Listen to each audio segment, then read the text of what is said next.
It's very important to always bounce your stems from the same exact place on the timeline. For example, in this session, our song basically starts on beat 1, bar 1. Not everything starts there, the count starts there, but that is going to be our export point so that everything stays consistent for when your collaborator opens up all the files later and wants to sync them. All they'll have to do is take all the files and line them up in one place as well by the left edge of the file. We're going to start by exporting our piano part first. Your DAW might be a little bit different, but basically you have to define where your export is going to start. And in Logic, it happens to be with this yellow line. We're starting at bar 1, beat 1, and we'll never move it from that point. The right we can move depending on how long the file is and where it ends. That doesn't matter. But the beginning point always has to be at the same exact place. In this case, it's bar 1, beat 1. So I will solo my piano part because that's what I want to export first as a stem. This piano part is in stereo and I want it to be in stereo when my collaborator gets it. So we'll solo it, go to the bounce function. The bounce function shows that it's in stereo. That's all I have to do is hit bounce, decide what kind of file. I want to keep the file size small in this case, so I'll choose MP3. Hit OK and name it.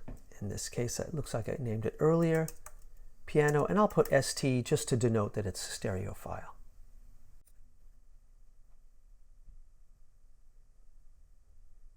This is almost done, and our next file will be the bass part. The bass part's going to be a little bit different.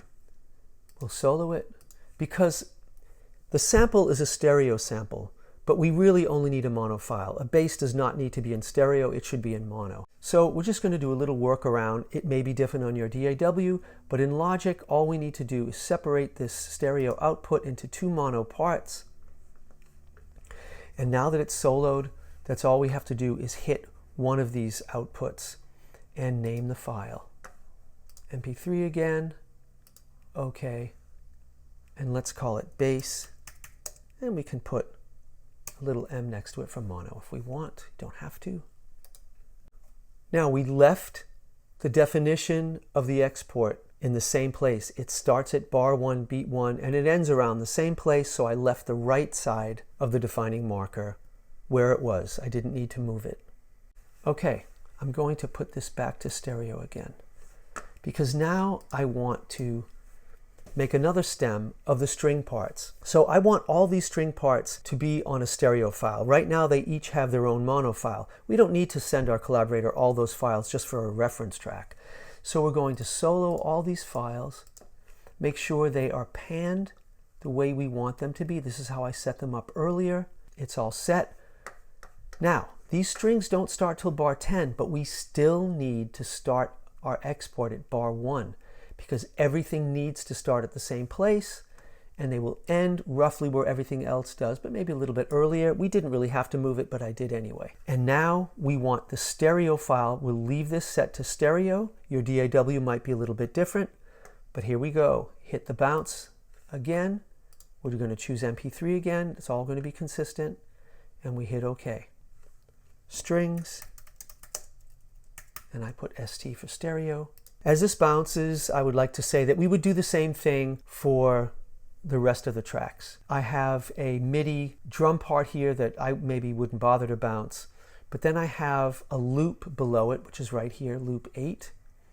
I would want to bounce that because let's say if I was having a drummer play over this, I might want them to hear that loop, and I would solo that when it was time to do it and leave that in stereo, but I might place it a little bit to the left or right in the stereo field, or let whoever is monitoring it do that themselves.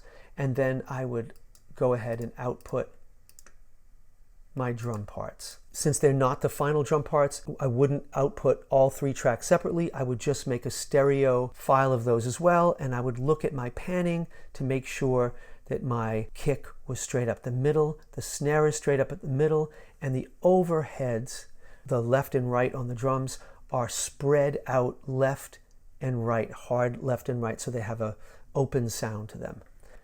Now as the collaborator, that's all I have to do is navigate to the files, drag them into the DAW,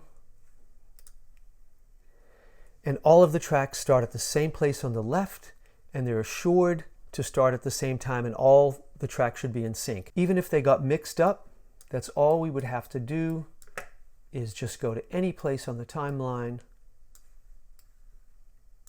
line them up on the same line, and we'll be assured that they will all be in sync.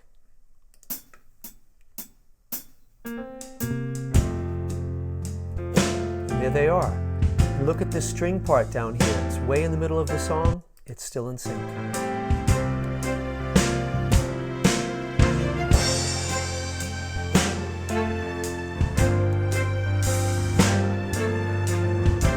Now as the collaborator, I would have defined the sample rate and the bit rate first before I make a recording, because I'm going to be recording high quality files as the collaborator, even though I'm using MP3 files to monitor.